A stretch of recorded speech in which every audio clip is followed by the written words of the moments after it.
Welcome to the second episode of my journey fixing 9 Game Boy Color boards that I bought from eBay for $15 a piece.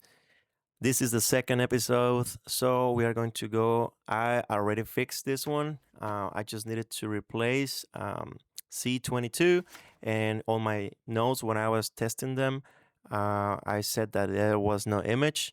So let's test it after I did the installation of C22 off camera. Put some batteries, and the Game Boy is working just fine. So it seems like the only issue this one had, it was like this C22 was missing. So I just grabbed it from the donor board that we have used on the previous episode, and that did the trick. So now let's test it with the Toy Story game that I have.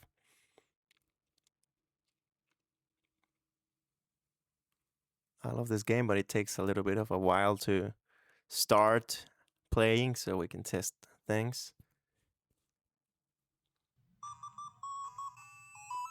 And yes, it's working. Let's test the buttons A, V, the D-pad. So everything's working. Let's go disassemble that. If you want to see what happened with this board after I fixed it, leave a comment on the comment section so I can show you what happened to this board.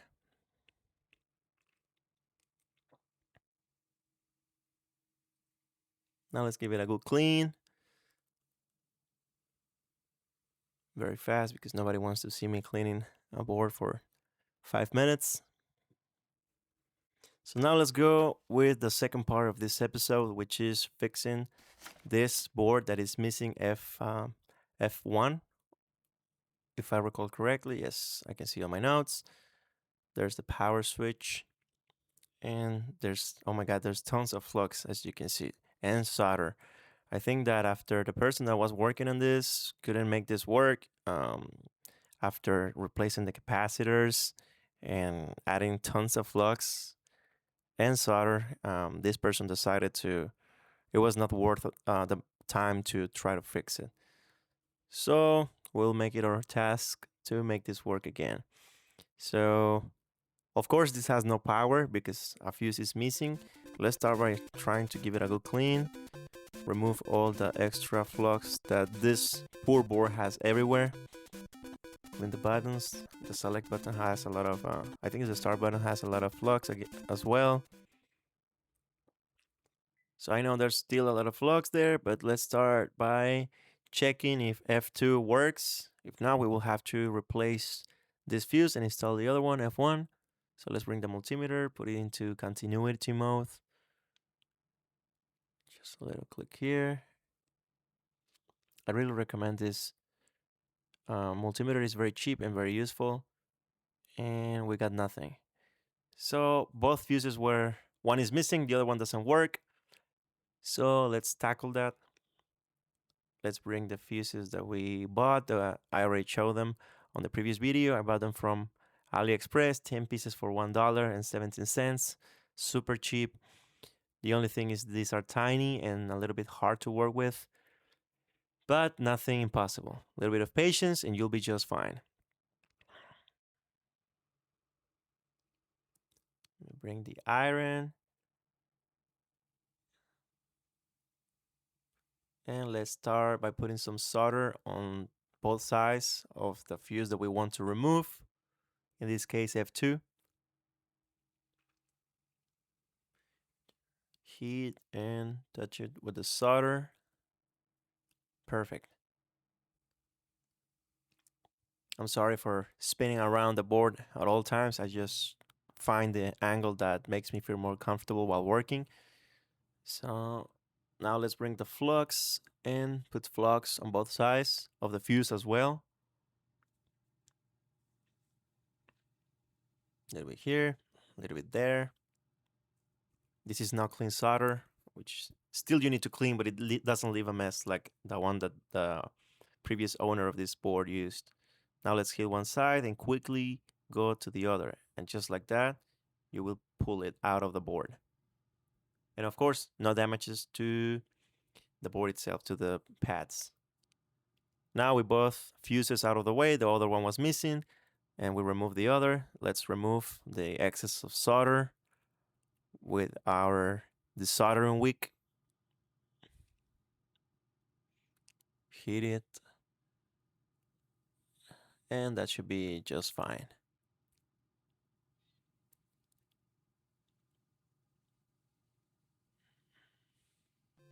Now let's bring the IPA, cotton swabs, and clean again in super fast speed.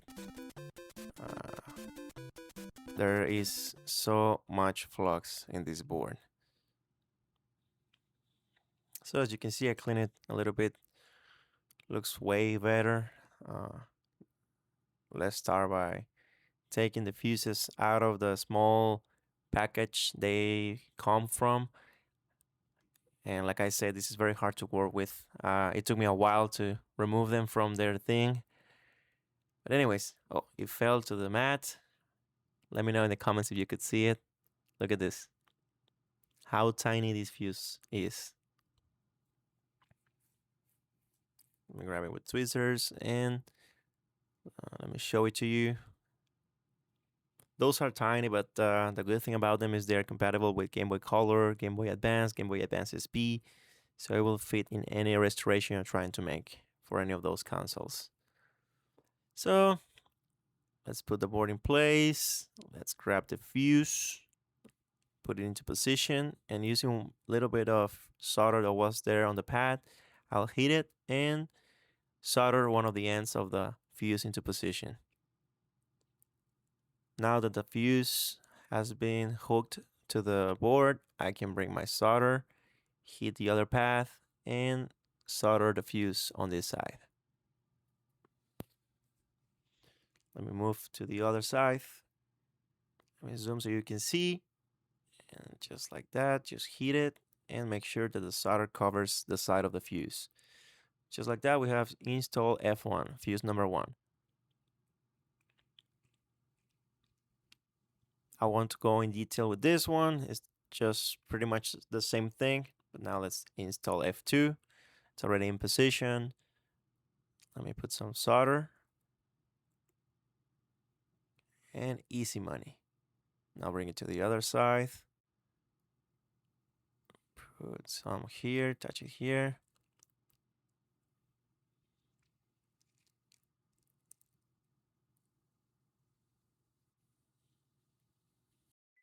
Once it has been secured in place, let's start soldering the other side, just like we did with the previous one.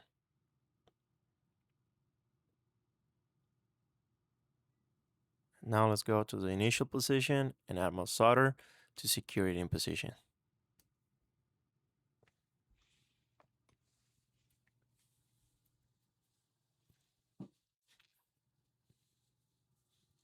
And just like that, we have installed both fuses in this board. Let's see if they move, which they don't. They are firmly installed. So now let's see if there's continuity in these new fuses that we have installed. Put multimeter into continuity mode. And yes, for F1, yes for F2. Good work so far. Let me turn this off.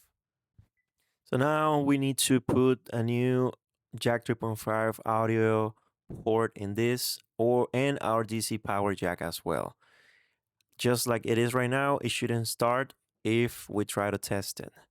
I actually tried bridging both ports of camera and the system didn't work. So I thought to myself, maybe I should just go ahead. Maybe there was something wrong with my bridges. Let's go ahead and, what is this? Oh, it seems like extra flux or something. So, like I said, off camera, I tried bridging, which with no luck. So I said to myself, let's put the parts that we need and test it afterwards to see if that fixes the issue. So as you can see, I'm removing all the extra layers of solder that this board has, applying some flux, and our best friend for this job is the soldering wick. So just put it into position, use the iron to heat. I use my iron at 380 degrees. And let's clean.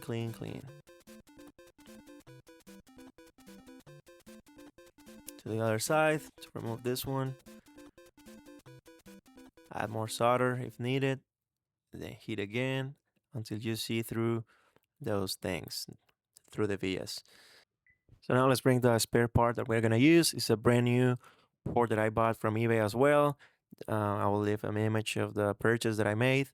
Of course, like I said in the previous video, you need to remove the two little plastic circles that it has on the bottom because otherwise it won't fit. And I also, for this one, I had to bend the um, contacts a little bit in order for it to to put it into position in the board. After all that has been done, I'll just slide it into position. Make sure it looks good.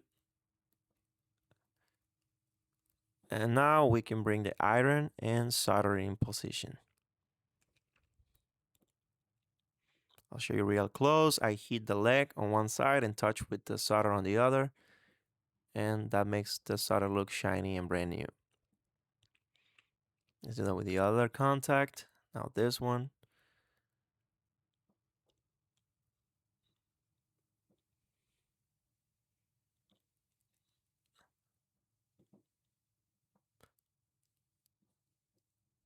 And the final one.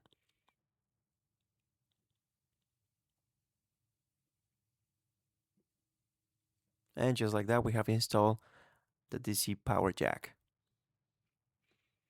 Now let me clean this because, oh my god, this is a mess. It's a lot of flux all over the place and I just don't like to work like that. Of course, I'll do it because I don't want to get you bored. I'll remove that from the video. And as you can see, I think that this person burned a little bit the contacts around, well, the board around the vias of the DC power jack that we have recently installed. And for the audio jack, we will need to remove from our donor board. Like I said on the previous video, I haven't been able to find good replacement parts for this 3.5 jack um, ports for the Game Boy Color. So let's start by, in our donor board, removing all of the solder that we can with a little bit of flux, the iron, and the desoldering wick. You can also use a desoldering pump if you like. For me, I just find easier to work with this wick. So after I remove all of it, I try by heating the contacts and pulling with my finger with no luck at all. Just like that, I couldn't. There was no movement and I don't want to force it because I can break the board.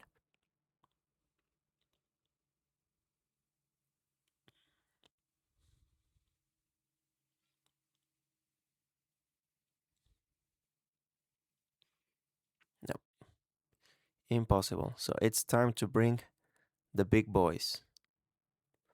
Let me put more flux in all the contacts.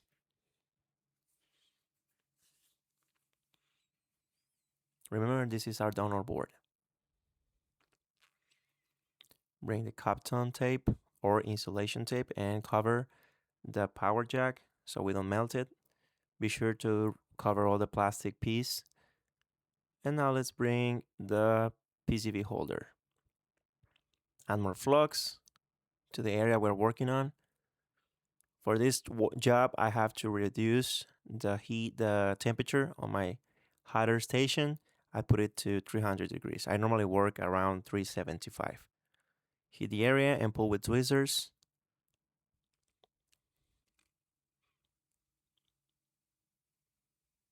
And it just flew away, but I removed it successfully. And also I remove it without melting the plastic on the jack 3.5 port. So let me remove the tape.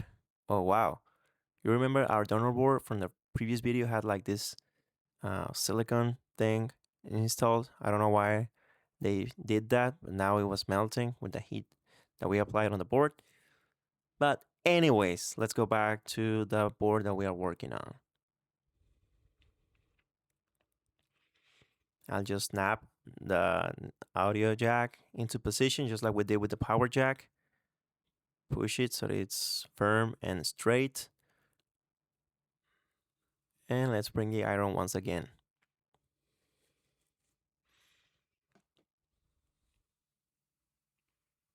Let me zoom in so you can see how I do the soldering. Just hit the pad. You can see how some flux emerges from the high quality solder that I use. And let's just solder all of the contacts. So now we have successfully installed the 2 fuses and the 2 jacks. Let me give it a good clean again in ultra fast speed so I don't guys get you bored.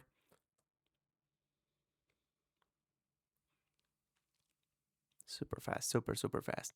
So now let's test it, assemble, put the batteries, and oh no, no luck at all yet.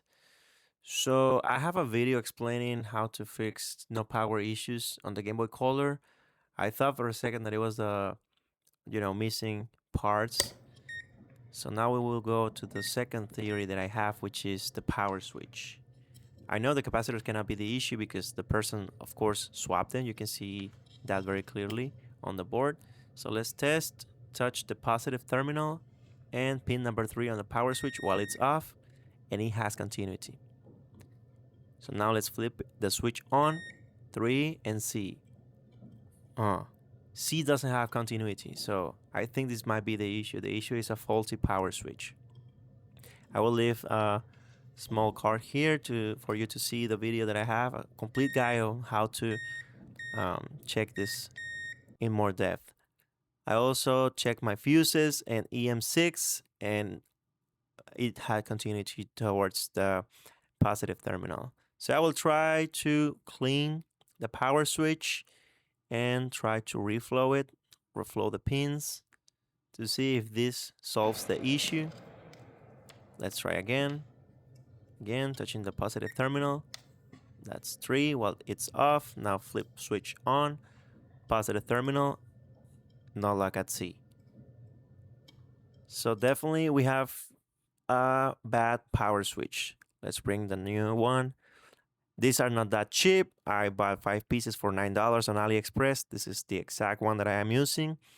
So in order for us to remove the old one, let's start by adding some new flux to all the pins and the 2 ground contacts, and let's put some flux. Now let's start removing all of the new and the old solder from the switch. Now, while that's done, let's start heating, and once we see that the solder has melted, we have to pull little by little so we don't rip apart the pads. There's movement. Let me remove the iron and let it get cold. So now we can go to the next one. Hold the switch, hit these 3 contacts and leave. Now the other side, heat and lift. And now let's hit this 3 because it's still attached. Just let go with the flow, because if you force it, you will rip apart the pads. And just like that, we have removed the power switch. Let me give it a good clean, remove all the solder that we use and all the flux. Now let's bring the new power switch, put it into position, put some flux. I move it, but let me put it again back into position. Let's leave it as perfect as possible. I think that is just fine. So now let me put some solder into my iron tip. And what I'm gonna do is to hold the power switch in position with the tweezers. And let me solder this ground path just to make it stand in position while we work on those other pins. Now that it's hooked in position, let's go and start soldering the rest of the pins. Start with this one. What I like about this new power switch is that it's very difficult to bridge the pins because they have like this small gap in between them. So let's heat and touch with the solder. Let's do that with C, 3, 2, and 1.